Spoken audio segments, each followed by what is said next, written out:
एक शहर के बाजार में गोपीचंद की एक कचौरी समोसे की दुकान थी। गोपीचंद बड़े सीधे और शांत स्वभाव के व्यक्ति थे। उनका एक बेटा भी था।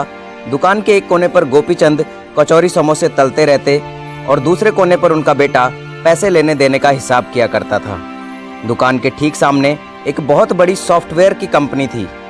कंपनी में दोपहर को जब लंच का समय होता था तो कंपनी के लोग अक्सर गोपीचंद की दुकान पर कचौरी समोसे खाने आते थे। एक दिन कंपनी के मैनेजर महेश बाबू कचौरी खाने आए। कचौरी खाते हुए महेश बाबू को कुछ मजाक करने का मन किया और वो गोपीचंद से बोले, भाई कचौरी समोसे तो आप बहुत ही बढ़िया बनाते हो और दुकान भी आपकी बहुत अच्छी चलती है, लेकिन आपको नहीं लगता कि ये कचौरी समोसे बेचकर आप अपना कीमती समय खराब कर रहे हैं? अगर थोड़ा और पढ़ लेते, थोड़ी और मेहनत करते तो मेरी तरह कहीं मैनेजर होते और आराम की जिंदगी जी रहे होते। गोपीचंद बेचारा शांत स्वभाव का व्यक्ति था, तो वो बोला, मैनेजर साहब, आपके और मेरे इस काम में बहुत ही बड़ा फर्क है। गोपीचंद ने बोला, आपको याद होगा आज से करीब 10 साल पहले आप इस कंपनी में एक जूनियर क्लर्क के पद पर आए थे। उन दिनों आपकी तनख्वाह 10,000 रुपये प्रति महीना थी। मेरे पास तब दुकान तो नहीं थी, तो मैं उन दिनों टोकरी में कचौरी समोसे बेचा करता था और मेरी कमाई करीब 1,000 रुपये प्रति महीना हो जाती थी। आज 10 साल बाद आप मैनेजर बन गए और आपकी तनख्वाह 50,000 रुपये प्रति महीना है।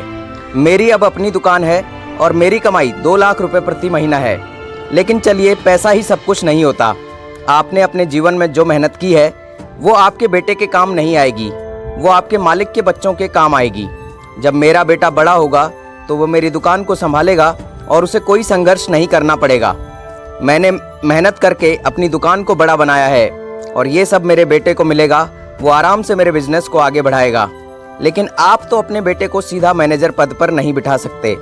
आपके बेटे को तो फिर से वही जूनियर क्लर्क के पद से मेहनत करनी पड़ेगी जो आपने की है।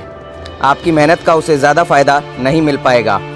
हैरान होते हुए महेश बाबू बिना कुछ बोले कचौरी के पैसे देकर वापस कंपनी रवाना हो लिए। प्यारे दोस्तों, इस कहानी में नौकरी और बिजनेस की एक तर्कसंगत तुलना की गई है। हम ये नहीं कहते कि नौकरी करना बुरा है।